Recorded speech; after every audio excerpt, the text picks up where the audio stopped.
We are in November 2025. The last pages of the calendar begin to weigh heavily. It's that silent period between the rush of the end of the year and the internal judgment that accumulates in every thought. Social media is already displaying the first year in review posts. Feeds are filled with achievements, fresh starts, and victories narrated with golden filters. And for many, an uncomfortable question arises almost whispered in the mind. And me, what did I do this year? If you feel that 2025 slipped through your fingers, that your plans were left half-finished, or didn't even make it off the paper, this video is a mirror. Not one that shows what you have been, but one that reveals what you are becoming. Because here's what almost no one tells you.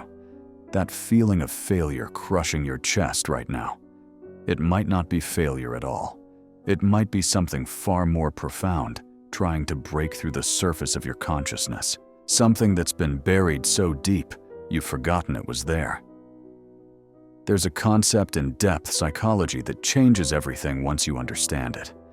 We spend our entire lives constructing a mask, a carefully crafted version of ourselves that we present to the world.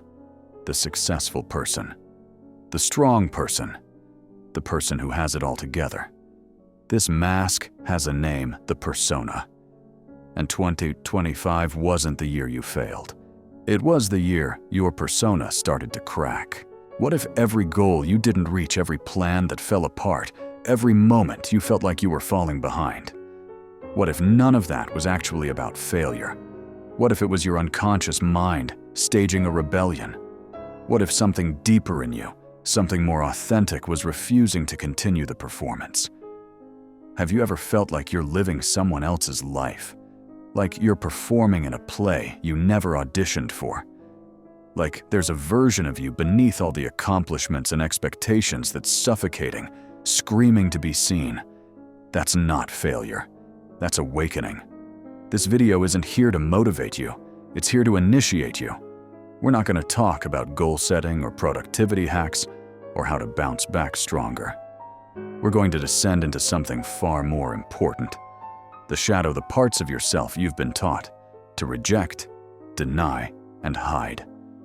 And in that darkness, we're going to find something extraordinary. We're going to find you, the real you. Before we descend together, if this resonates with something stirring in your depths, hit that like button and subscribe. This work requires witnesses, and your presence here matters more than you know. Let me ask you something.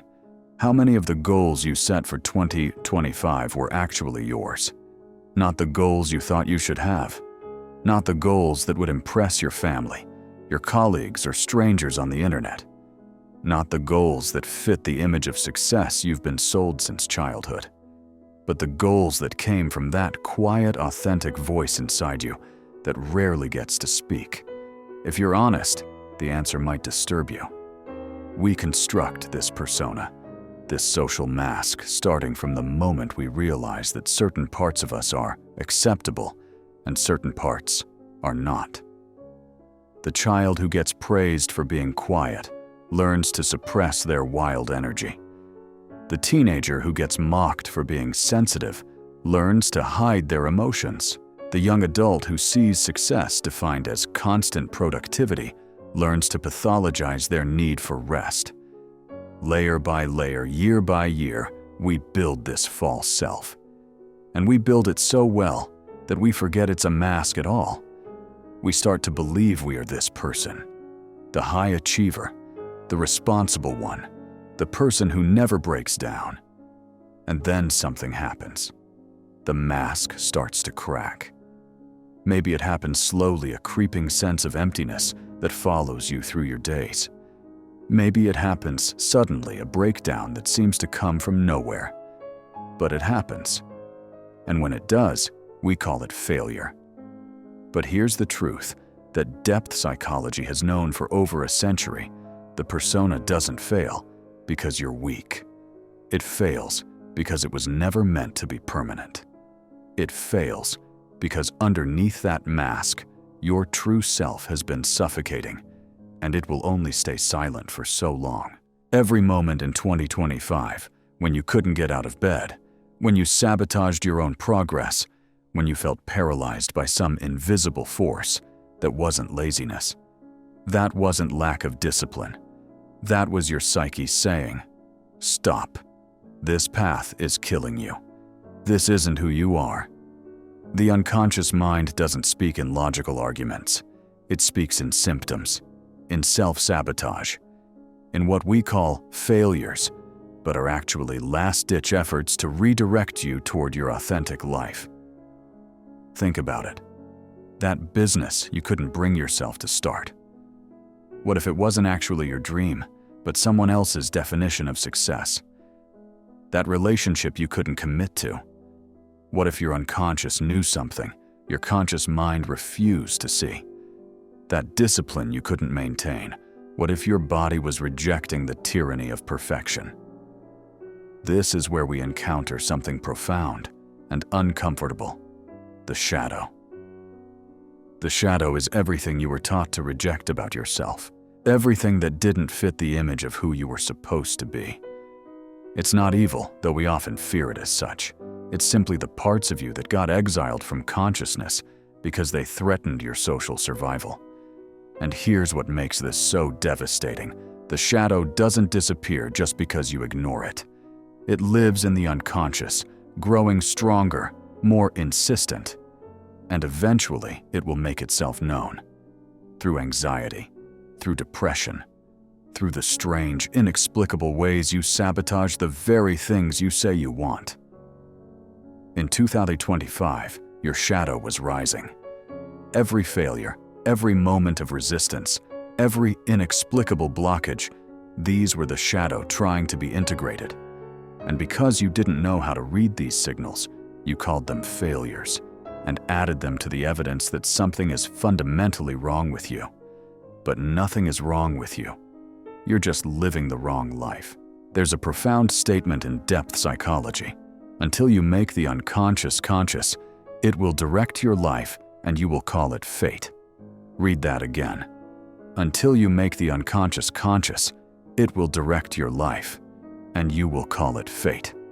2025 felt like fate, like everything was against you, like you were cursed to fail. But it wasn't fate. It was your unconscious mind trying desperately to redirect you before you spent another decade living someone else's dream.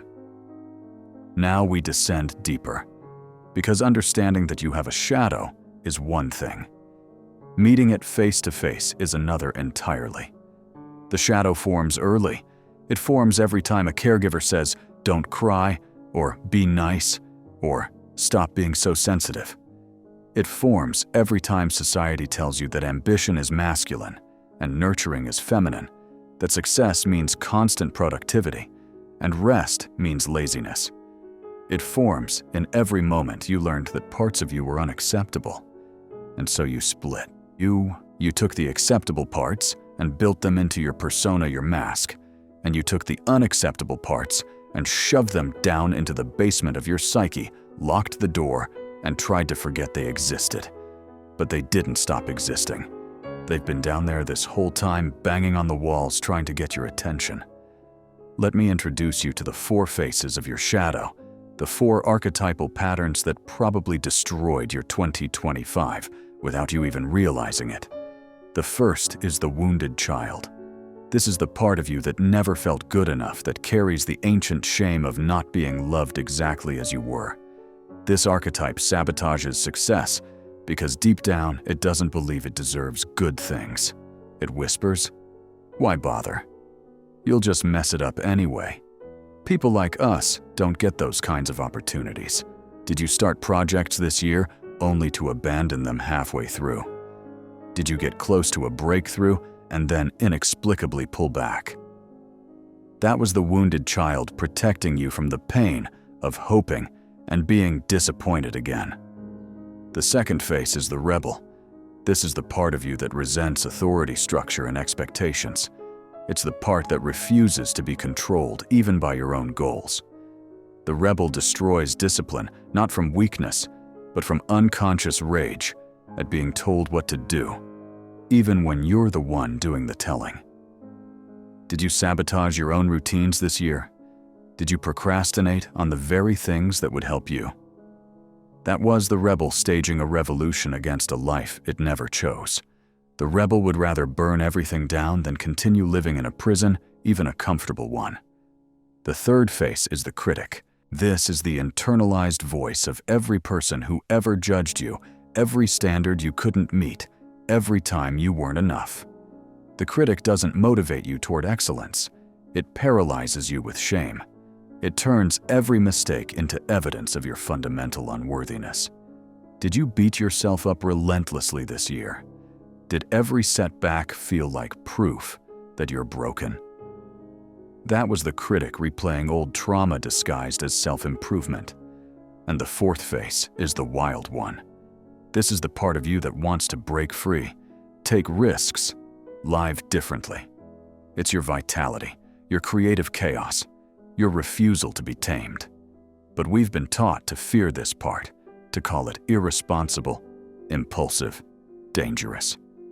So we suppress it. We call it immature and lock it away. Did you make impulsive decisions this year that everyone criticized?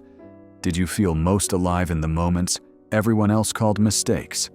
That was the wild one trying to reconnect you with your life force before it disappeared entirely. These four faces of the shadow were active in your 2025, and because you didn't know how to work with them, you let them work against you. Or so it seemed. But here's the revolutionary insight that changes everything. You don't eliminate the shadow. You integrate it. Integration means bringing these rejected parts back into consciousness. It means having a conversation with the wounded child and asking what it needs to feel safe. It means negotiating with the rebel and finding authentic freedom instead of unconscious sabotage. It means compassionately disarming the critic by recognizing it's trying to protect you from rejection in the only way it knows how. It means unleashing the wild one in ways that bring life instead of destruction.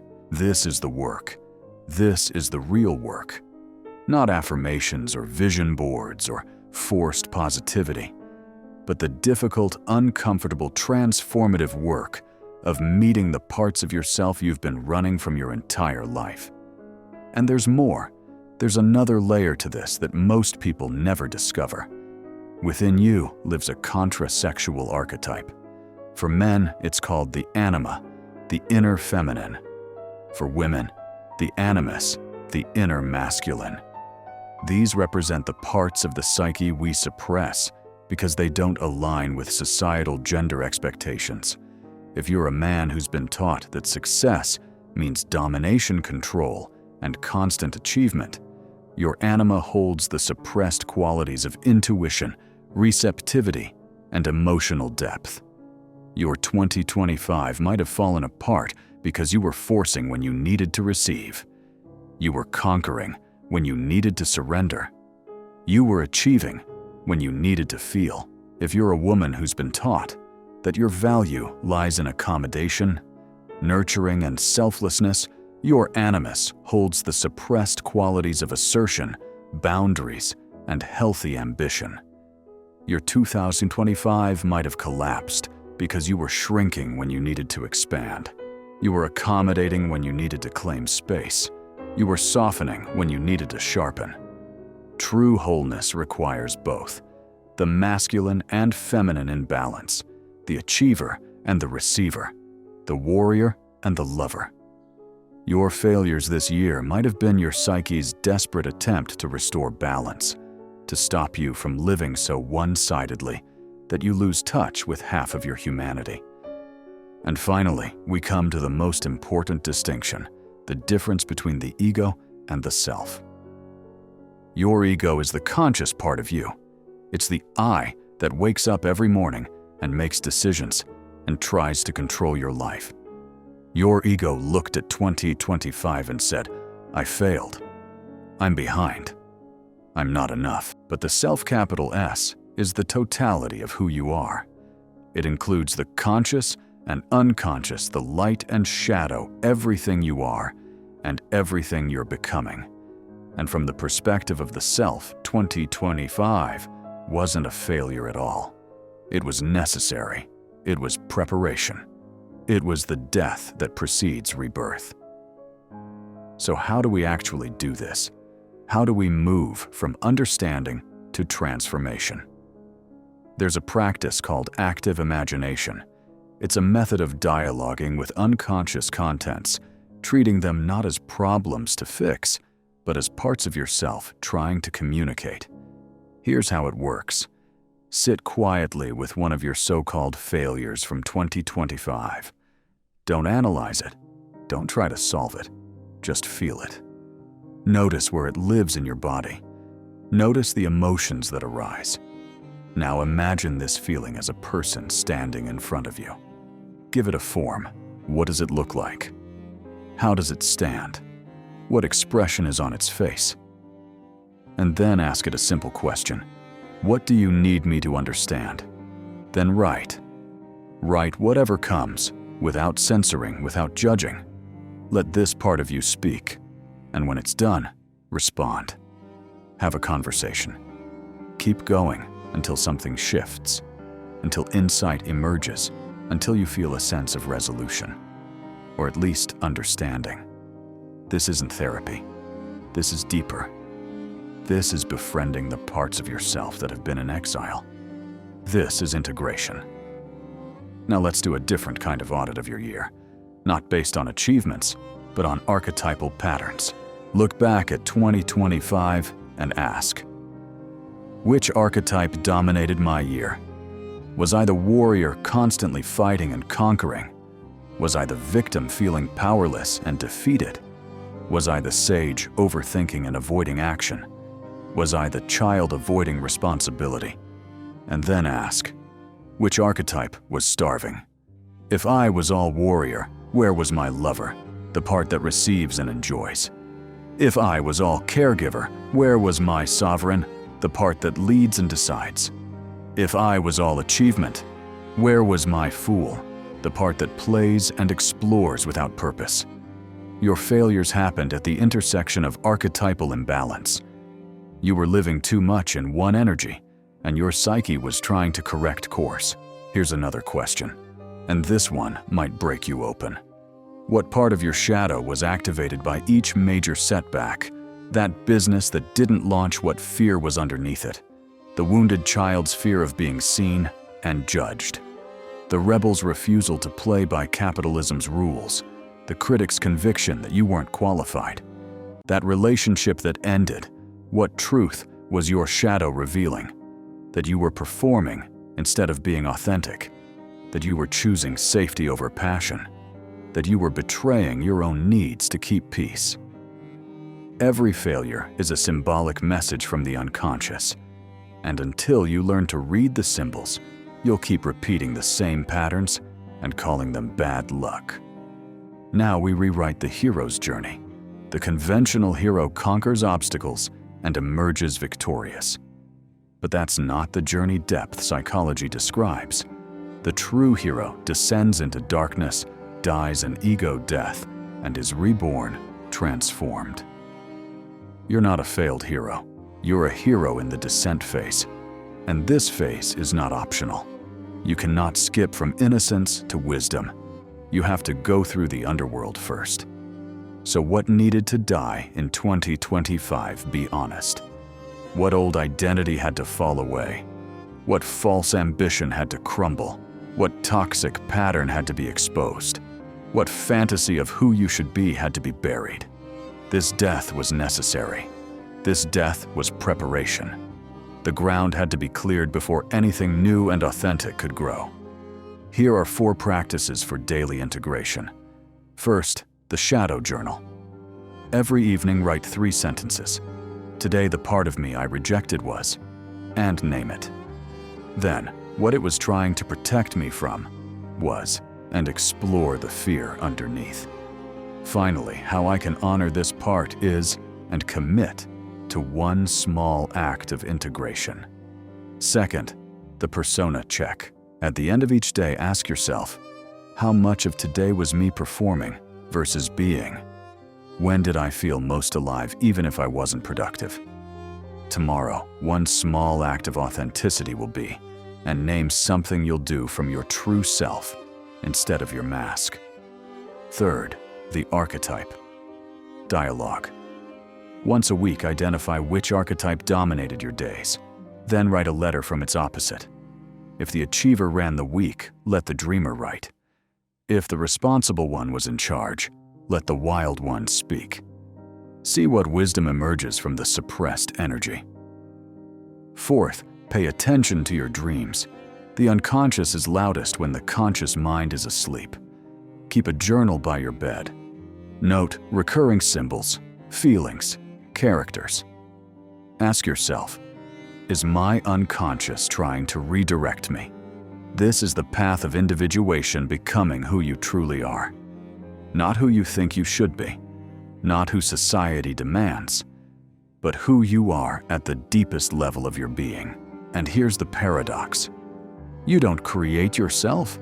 You uncover what was always there, buried beneath layers of conditioning, expectation, and fear. 2025 was an excavation. It was painful because excavations are violent work, but necessary because you can't build an authentic life on a false foundation. There's a concept in alchemy called the nigredo. It's the blackening phase, the stage of decomposition and death. Everything breaks down into base matter. It looks like destruction. It feels like failure. But it's actually the necessary first stage of transformation. Your 2025 was your nigredo. Everything that fell apart needed to fall apart. Every structure that crumbled was built on sand. Every identity that died was a costume you were wearing. And in alchemy, after the nigredo comes something remarkable. The albedo, the whitening, the emergence of purified essence. Rebirth. You're standing at that threshold right now, in the space between who you were and who you're becoming. So let's envision what integration actually looks like. Not the persona version of success, but authentic wholeness. The integrated person doesn't live from either extreme. They're not all achievement or all rest. They hold both. They pursue meaningful goals without sacrificing their humanity. They're disciplined without being rigid. They're compassionate with themselves without making excuses. The integrated person has made peace with their shadow. They know their wounded child is there, and they parent it with kindness. They know their rebel exists, and they give it healthy outlets. They've disarmed the critic by recognizing it's trying to protect them in a misguided way. They've unleashed the wild one in service of vitality instead of destruction. The integrated person doesn't ignore their failures. They mine them for wisdom. They ask better questions, not why am I so broken, but what is this teaching me? Not how do I avoid pain, but how do I grow through it? And this person makes decisions from the self, not the ego. They choose goals based on authentic desire, not social obligation. They define success by internal alignment, not external validation. They see life as a sacred process of becoming, not a performance to be judged. This can be you, not someday. Starting now, we're in November. There's still time. Not time to salvage your goals or prove yourself or make the year count by conventional standards, but time for something far more important. Time to stop performing and start being. Time to stop running from your shadow and start integrating it. Time to stop living from the persona and start living from the self. You're in the chrysalis right now, in that dark, liminal space where the caterpillar has dissolved, but the butterfly hasn't yet emerged. It's uncomfortable. It's disorienting. It feels like nothing is happening, but everything is happening. You're being reorganized at the deepest level of your being. The question is, will you emerge as a better performer of the same old role, or will you emerge as your true self before you leave? I want you to do something. Write one sentence in the comments. In 2025, my shadow taught me, and complete that sentence. By naming it publicly, you complete the integration. You bring what was unconscious into consciousness.